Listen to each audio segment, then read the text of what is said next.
మీకు ఇంకా పర్లేదనుకుంటా. May I? అర్థం కాలా. టాపర్ అవ్వాలని కలగన్నారు, అయిపోయారు. ఇదేదో మాలాంటి వాళ్ళకి అనుభవిస్తే మేము లాడర్ ఎక్కేస్తాం కదా. లిఫ్ట్ లో పైకి ఎక్కేసి లాడర్ అంటే ఏంటి? నాకు hello guys, welcome back to my channel. నేను మీరు ఇప్పుడు అందరూ ఎలా ఉన్నారు? బాగున్నారా?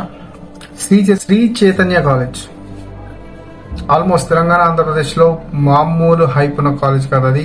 ర్యాంకులు మావే మావే మావే 1, 2, 3, 4 ఇలా ఎన్ని అయితే చేస్తారో దానికన్నా ముందు అది పక్కకు పెడితే మనం రీసెంట్ గా వస్తున్న ఇష్యూ మామూలు ఇష్యూ కాదు. అసలు కొట్టడం ఏంటి భయ్యా? అసలు కొట్టడం ఏంటి? నిజంగా ముసుగులు వేసుకొని మరి కొట్టడం ఏంటి? అది కూడా లేడీస్ హాస్టల్, లేడీస్ ఉండే రూమ్స్, ముసుగు వేసుకొని మరి లక్షల ఫీజులు కట్టి పిల్లలకి చదువు చెప్పండి రా అంటే వీళ్ళు చేస్తుంది ఇది. మరి రిటర్న్ గా వచ్చి వాళ్ళ పేరెంట్స్